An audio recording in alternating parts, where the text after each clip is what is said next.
On another issue, what is the gender workplace hours gap? The agency reports a workplace gender pay gap comparing male full-time employees and female full-time employees. But Hello YouTube, welcome back to the Matthew and Carlene channel.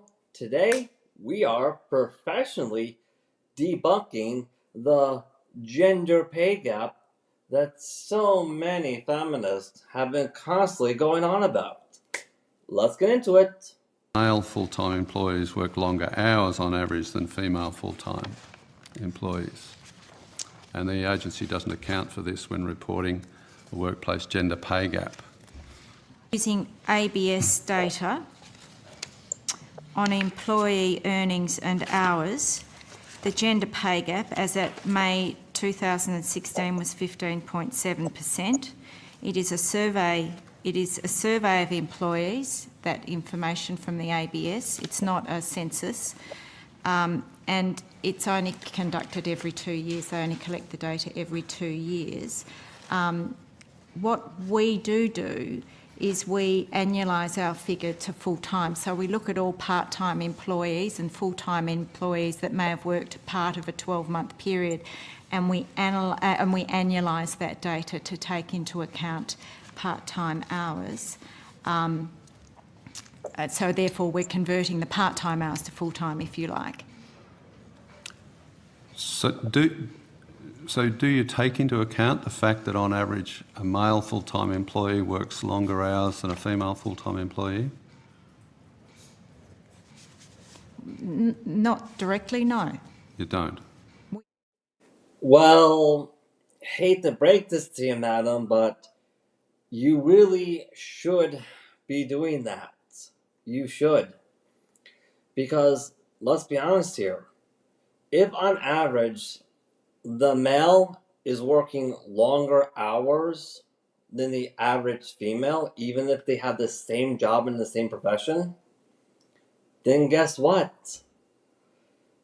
When all the bills have been paid, when everyone's paychecks have been given out, that leftover revenue goes to that man who worked the longer hours, because that's the revenue he was responsible for creating. See? Gender pay gap is a myth. But we annualise the part-time hours and those that have worked full-time but for part of the year. So that way, because at the moment, what I can tell you is women work part-time at 3 times the rate of men. So by annualising it, we are looking at a more realistic... So you base it on annual salary? Yeah. What about if you did it on an hourly rate? What would be the gender hourly pay gap? Well, we don't have that data, Senator. You don't have that data? No, because we ask for annualised salaries from our employers when they report their data in. Okay, so if a woman was working fewer hours but earning the same rate per hour as a man doing the same job, would that show up as a gender pay gap? No. But, well, then in that case you are looking at hourly rates.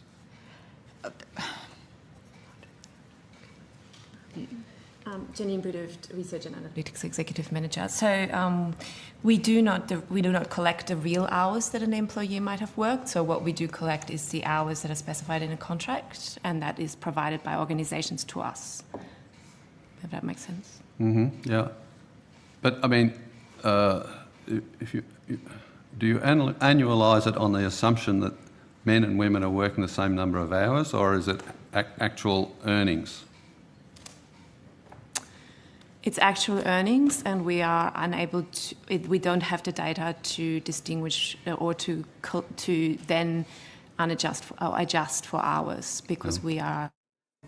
So they're all admitting they did not look into the hourly rates between men and women. Yeah, I mean, who works more hours, men or women? You know, if we were still in school, this would be considered as a person who didn't really do their homework. Or these ladies would be called out by teachers saying, okay, you didn't do your homework on this project. You came to us with a half-baked assignment. You really did. We cannot collect the real hours that employees are working. So it's not possible to tell whether any or some of the gender pay gap is just simply attributable to a different number of hours worked. Is that right? It depends on whether we're looking at hours that are in contract or whether we're looking at hours that employees worked as, overtime. Why is it you don't look at hours worked? You don't collect it, but the ABS does. It's available. The ABS does a survey, yes. Every 2 years. Yes. But again, as I say, we collect census data, that is survey data. And the other thing I would say at this stage, Senator, is just because somebody might be sitting at their desk for 12 hours a day doesn't mean you're getting 12 hours of productivity out of them, and doesn't mean that they're working in essence any harder than someone that may sit at their desk for 8 hours. So I don't think that's true, but they're getting paid for the 12 whether they're doing any work, or they're getting paid for however many hours they're sitting at their desk. And the issue for your agency is that if it's a male sitting at a desk, they're getting paid more than a female sitting at a desk. So the question is whether irrespective of the hours, the question is whether for those hours for which they're getting paid, is there a difference between men and women?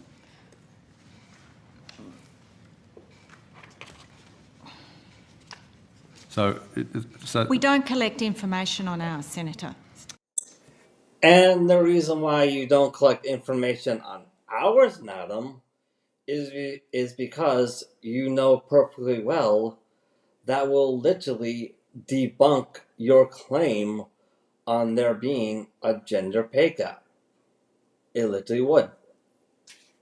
ABS does, so it's available. So if we put in a question on notice, will you access the ABS data and so you can answer that question? Well, I did answer it earlier. I said that the ABS employee and earnings and hours data, as at May 2016, the gender pay gap was 15.7%.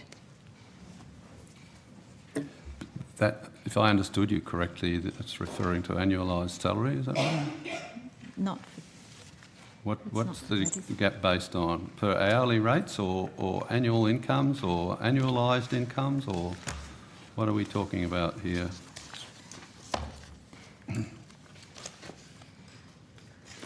Okay. The EEH data, so that's the employee earnings and hours data, includes all employees regardless of employment status and reflects ordinary time cash earnings. The EEH survey produces hourly earnings for non-managers and can be used to produce a gender pay gap measure inclusive or exclusive of part-time employees. The EEH data can also be configured in a variety of other ways that are useful to the gender pay gap estimates, e.g. managerial versus non-managerial employees.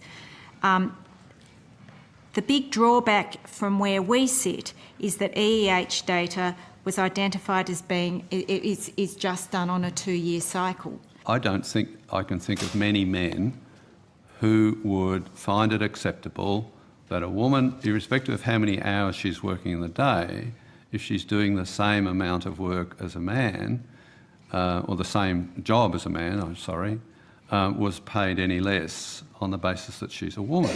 I can't think of any men who would support that. And yet, because you're not looking at hours, we don't know whether that's occurring or not. Am I right there?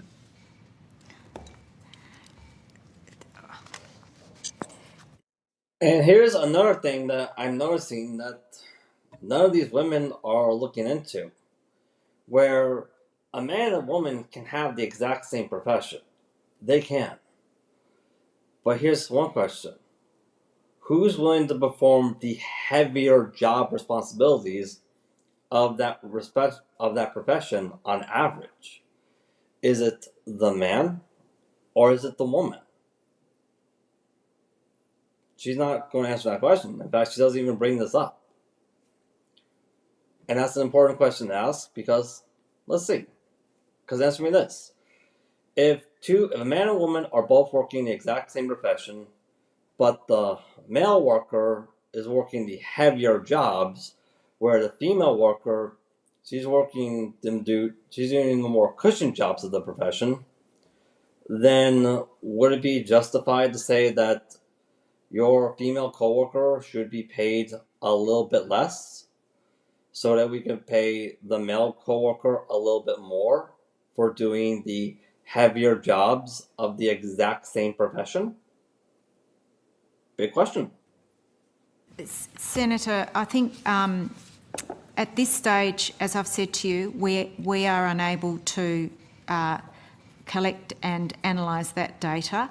There are other countries, of course, that do that, and we will... Not even every 2 years with the ABS survey data? You could do it at least every 2 years. And All right, everybody, that's all we got time for today. If you like this, by all means, like, subscribe, smash that notification bell, everybody, because it really does help us out, and we'll